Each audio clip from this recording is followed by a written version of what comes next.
मध्य प्रदेश की राजधानी भोपाल में रामनवमी के जुलूस को लेकर क्या कुछ तैयारी है, क्या गाइडलाइन है, कितना फोर्स लगा है? बातचीत करने के लिए भोपाल पुलिस कमिश्नर हरि नारायण चारी मिश्र जी हमारे साथ हैं। सर, जुलूस को लेकर क्या कुछ तैयारी है, कितना फोर्स लगाया गया है, कितने जुलूस की परमिशन दी गई?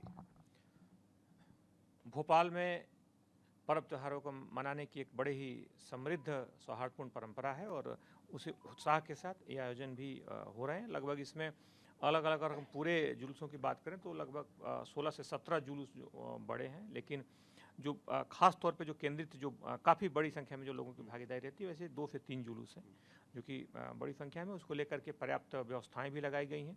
सुरक्षा व्यवस्था भी पुलिस ने सुनिश्चित किया है। लगभग इसमें 300 का अतिरिक्त बल और साथ ही साथ आरएफ की टुकड़ी भी लगाई गई है। कई बार हमने देखा है, कई राज्यों में देखा है कि जुलूस निकलता है मस्जिद के सामने से। अगर मान लीजिए उस इलाके से मस्जिद है, वहाँ पर कुछ गाने बजते हैं, आपत्तिजनक कुछ गाने बजने लगते हैं, तो उस पर भी क्या पुलिस ने कोई गाइडलाइन जारी की है?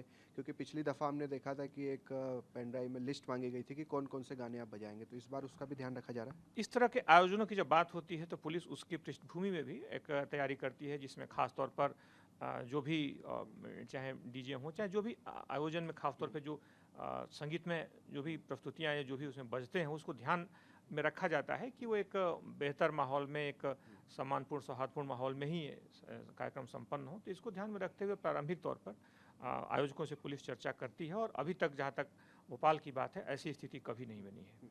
मगर फिर भी इन गानों पर सर ध्यान रखा ही जाएगा उस वक्त, मतलब एक समान तौर पर एक जरूर उसमें प्रारंभिक तौर पर जो आयोजकों के साथ पुलिस प्रशासन की एक बैठक होती है और इन बिंदुओं पर चर्चा की जाती है। दूसरा एक विवाद डीजे पर भी होता है, डीजे की आवाज़ बहुत ज़्यादा होती है, उस पर भी क्या किसी तरह की कोई कंट्रोल करने की वो कोशिश भी है? निर्धारित मानकों के अनुरूप रहे, पुलिस ने इस पर भी चर्चाएं की हैं और बैठक में सबको बताया गया है। चलिए, तो दो चीज़ों पर पुलिस खास तौर पर ध्यान रख रही है। एक तो जो गाने बजते हैं, कई बार आपत्तिजनक गाने बज जाते हैं, उसको लेकर भी पुलिस अलर्ट है। दूसरी तरफ डीजे की आवाज़ बहुत ज़्यादा ना हो, कम आवाज़ में ही डीजे रहे, छोटे डीजे ही यहाँ पर उपलब्ध रहे, जुलूस में उसका इस्तेमाल हो, इसको लेकर भी पुलिस सतर्क है, अलर्ट है।